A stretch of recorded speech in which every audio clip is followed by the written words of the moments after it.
தமிழகம் எங்கும் கிளைகள் கொண்ட Annamalai institute of hotel management and hospital management படிப்பில் சேர்வதற்கான அட்மிஷன் நடைபெறுகிறது.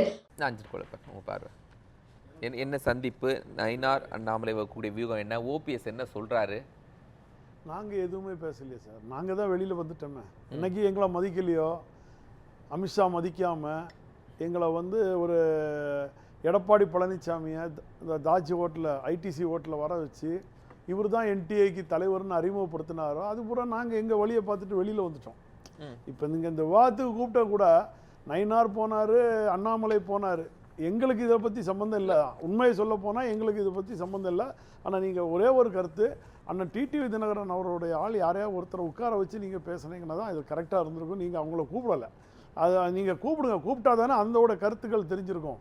நான் என்ன அண்ணன் ஓபிஎஸ் பத்தி நான் சொல்லுவேன். அவருடைய கருத்துக்களை அவர் பேட்டியில தெளிவா வெளிப்படுத்திட்டாரு. அவர் தெளிவா இருக்காரு. அவர்களுடைய கருத்தை உங்கள்ட்ட இருந்து வாங்கலாம். என்ன அடிச்சு ஓபிஎஸ் அவர்களுடைய கருத்தை உங்கள்ட்ட இருந்து வாங்கலாம்ல? ஆமா வாங்கலாம். அல்ல அண்ணன் டிடிவி அண்ணன் டிடிவி தினகரனுடைய கருத்தை கூட நான் சொல்லுவேன்.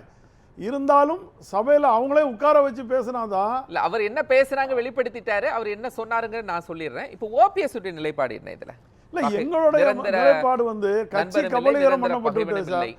எங்களோட ஒரே நிலவரம், ஈரோடு கிழக்கு தொகுதி என்னைக்கு ஆரம்பித்தோம் அண்ணாமலை அவர்களால் நம்பி நாங்கள் இந்த ரெட்டையில சின்னத்தை விட்டு கொடுத்தோம் அங்கே போட்டியிடாமல்.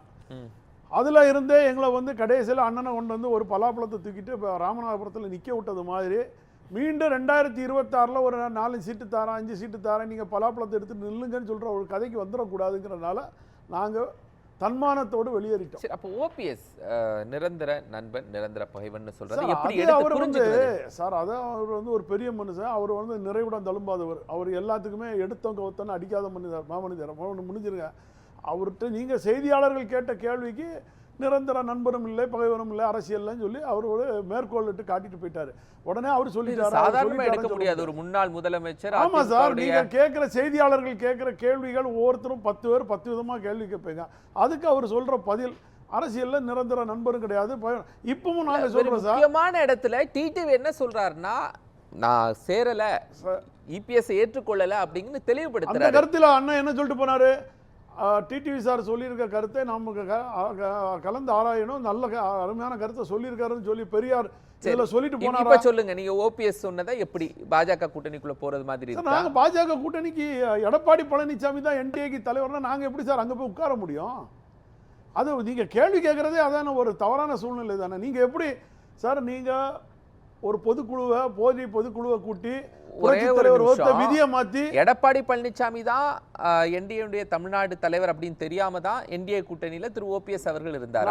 வெளியில வர்றது வரைக்கும் இருந்தோம் சார். அமித்ஷா வந்துட்டு போன பிறகு நீங்க நல்லா புரிஞ்சுருங்க. அவர் எந்த ஒரு எப்ப வந்துட்டு போன பிறகு நெல்லைக்கு வந்துட்டு போற பிறகு அமைதியா இருந்தார் சார். அமைதியா இருந்தார். காரணம் என்ன தெரியுமா?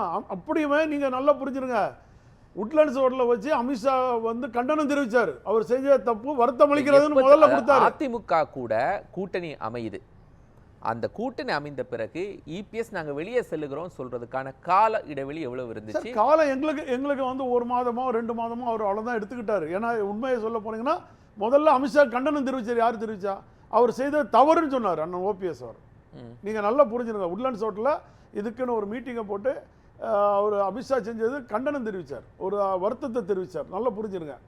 அதுக்கு பிறகு நீங்கள் மோடி வந்த பிறகு பார்க்க விடாமல் நயினார் நாகேந்திரனுடைய அந்த மெசேஜர்ஸ் இதெல்லாம் ஒரு அவமானப்படுத்துகிற சூழ்நிலைக்கு போன பிறகு இனி இந்த இடத்துல நம்ம இருந்து எதுக்கு பண்ணோம் சார்? நாங்கள் கட்சியை காப்பாற்றுக்கு சொல்லி முடிச்ச பிறகு நீங்கள் கேளுங்க. கட்சியை காப்பாற்றுறதுக்காக நாங்கள் போராடிட்டு இருக்கோம். இந்த கட்சியை கபலீகரம் பண்ணிட்டாரு. இப்ப நல்லா தெரியுது எப்படி பண்ணா இந்த பாஜக தான் பின்னுக்கு இருந்து கட்சியை கபலீகரம் பண்றாங்க. அதுக்கு உறுதுணையா இருக்கிறாங்க 100%. இல்ல பாய், எந்த காலத்திலும் சொல்லல. நாங்க சொல்றோம் அண்ணன் ஓபிஎஸ் என்ன சொல்றது? நாங்க சொல்றோம் எங்க தொண்டர்கள் தான் உரிமை கூட. தொண்டர்கள் உரிமை மீட்பு தானே நாங்க வச்சிருக்கோம். சொந்த கருத்து இல்ல, தொண்டர்களுடைய கருத்து. அண்ணா திமுகவுடைய தொண்டர்கள் கருத்து. இன்னைக்கு சொல்றேன் அந்த கட்சியில யார் நீங்க அப்படி கேட்டீங்க? நீங்க அது நான் கழக அமைப்பு செயலாளருங்க.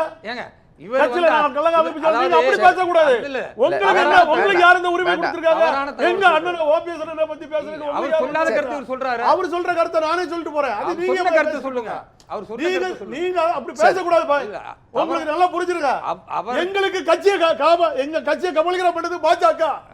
பாஜக தான் இன்னைக்கு சார் இவரு- 2024 மோடி வேணும்னு சொல்லி நாங்க உழைச்சோம். நீங்க மோடி வேண்டாம் ராகுலுக்காக நீங்க பாஜக எடப்பாடி ஒரே பழனிசாமி நிமிஷம். அவரை கொண்டு வந்து நாஞ்சில் கொலப்பன் பாஜக கபலி விளையாட மாட்டேங்கிறாரு. உள்கட்சியில கொண்டு வந்து யாங்க பூத்து நாஞ்சில் கொலப்பன் சார். அதாவது அதாவது குரலா இவர் பேச வேணாம்.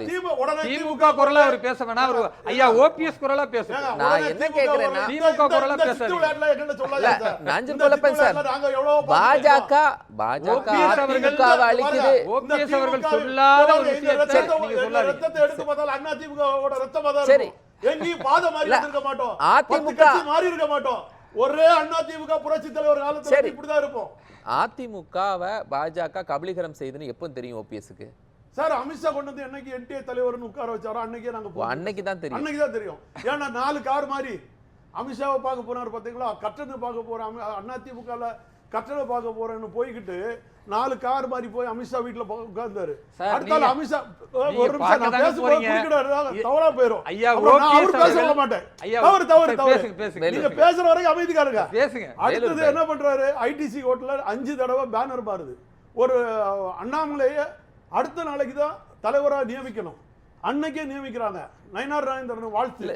உடனே என்ன பண்றாங்க, எடப்பாடி வீட்டு கதவு திறக்குது. அமித்ஷா அவர் வீட்டுல போய் விருந்து சாப்பிடுறாரு.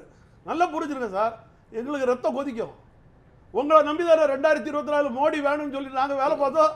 இதை எப்படி சார் நீங்க எடப்பாடி பழனிசாமி நீங்க கொண்டு வந்து அந்த இருக்கையில உட்கார வைக்க முடியும் உங்களுக்கு? இந்த அப்ப ரியாக்ஷன் பாஜக தான் கபலீகரம் பண்ணுது. அப்போ ஓபிஎஸ் என்ன பண்ணிருக்கணும், எடப்பாடி பழனிசாமிய முதலமைச்சர் வேட்பாளர் சொன்னதுக்காக நான் என்டிஏ கூட்டணில இருந்து வெளியில வரேன்னு சொல்லியிருக்கணும்.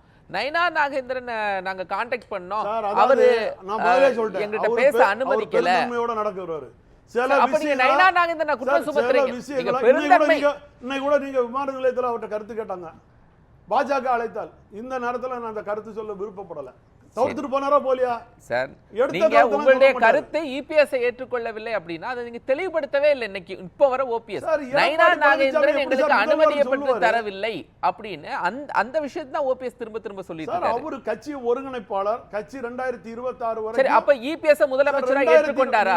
கேட்ட கேள்வி பதில் சொல்லி இல்ல, விட்டு இல்ல, போறோம். நீங்க அடுத்த கேள்வி கேளுங்க. நான் நீங்க ஒரே ஒரு இடையில விஷயம். கேட்டீங்கன்னா நான் அப்புறம் அந்த இல்ல, கேள்விக்கு இல்ல, பதில் சொல்ல முடியாது. இல்ல, ஷார்ப்பா பதில் வரல சார், அதான் கேட்க. நான் சொல்ல வரேன், நீங்க அதுக்குள்ள இபிஎஸ் திருப்பி அடுத்த இன்னொரு ஓபிஎஸ் துணை கேள்வி போட்டீங்கன்னா ஏற்றுக்கொண்டாரா? எப்படி சார் பதில் சொல்ல முடியும்? இல்ல, இந்த தெளிவான பதில் தான். இப்போ ஒண்ணே ஒண்ணு சொல்லுங்க, இபிஎஸ்ஐ ஓபிஎஸ் ஏற்றுக்கொண்டாரா முதலமைச்சர் வேட்பாளரா? என்டிஏல எப்படிங்க ஏத்து விடுவாரு? அதை எப்பமா வெளிப்படுத்தினாரா? ஏங்க நாங்க வெளிப்படையாதவங்க சொல்லிட்டு இருக்கோம். அவர் வேண்டாம் சொல்லி தானே அண்ணன் பண்டுருட்டியார் மூலமா அந்த கூட்டத்தை போட்டு நாங்க வெளியில வந்துட்டோம். உங்களுக்கு எடப்பாடி பழனிசாமி சிறுபான்மையினர் ஓட்டுக்காக நின்று 2024 வாங்கின 19% பெரிய ஓட்டு, சிறுபான்மையினர் மக்கள் போட்ட ஓட்டு தான் எடப்பாடி பழனிசாமி கிடைச்ச ஓட்டு. அதை வச்சு பாஜக வெற்றி பெறலான்னு ஒரு வியூகம் போட்டுக்கிட்டு சும்மா திமுக மாத்திரேன்னு சொல்லி சும்மா போலி பிம்பத்தை காட்டிட்டு இருக்க கூடாது. உண்மையான அண்ணா திமுக யாரு சார்? அவருக்கு கொடியை எடுக்கக்கூடாது, அவருக்கு லெட்டர் பேடை பயன்படுத்தக்கூடாதுன்னு ஒரு வழக்கு போடுறாங்க. அது முதல்ல என்ன செஞ்சிருக்கணும் அமித்ஷா? ஏங்க அந்த மாதிரி வழக்கை முதல்ல எடுங்க. இங்க என்டிஏ கூட்டணியில ஓபிஎஸ் இருக்காரு, சொல்லிருக்கணுங்களா? சொல்லல.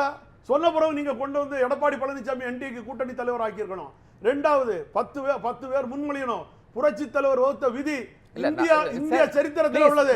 அமித்ஷாக்கு தெரியாம இல்ல, மோடிக்கு தெரியாம இல்ல, அண்ணாமலைக்கு தெரியாம அந்த விதியை மாத்தி இவர் போலி பொதுச் செயலாளர் இருக்கிறாரு, இவர் போலி பொதுச் செயலாளருக்கு வரவேற்பு கொடுக்கிறாரு. என்ன சார் அர்த்தம்? அதே என்டிஏக்குள்ள தான் இருந்தாங்க. நீங்க அன்னைக்கு இன்று வரைக்கும் ஓபிஎஸ் உடைய ஏற்றுக்கொள்ள மாட்டோம், கட்சி ஒன்றிணையணும்னு சொல்றாரு. ஆனா நாங்க இபிஎஸ் ஏற்றுக்கொள்ள மாட்டோம் முதலமைச்சரான ஒரு ஸ்டேட்மெண்ட் கூட இன்னும் ஓபிஎஸ் அவர்கள் கொடுக்கவில்லை. எதுக்கு கொடுக்கணும்?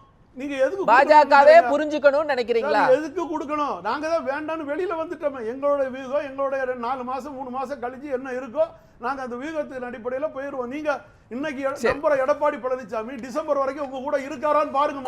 குமார் சார், முதல்ல எடப்பாடி பழனிசாமி டிசம்பர் வரைக்கும் உங்க கூட்டணியிலே இருக்காரான்னு பாருங்க. முதல்ல டாடா காட்டிட்டு போன மாதிரி மோடிக்கு டாடா காட்டிட்டு வந்தார் பாத்தீங்களா, மாலையை போட்டுட்டு 2024 அதே மாதிரி இன்னும் 2 மாசத்துல கலந்து போறாரான்னு பாருங்க.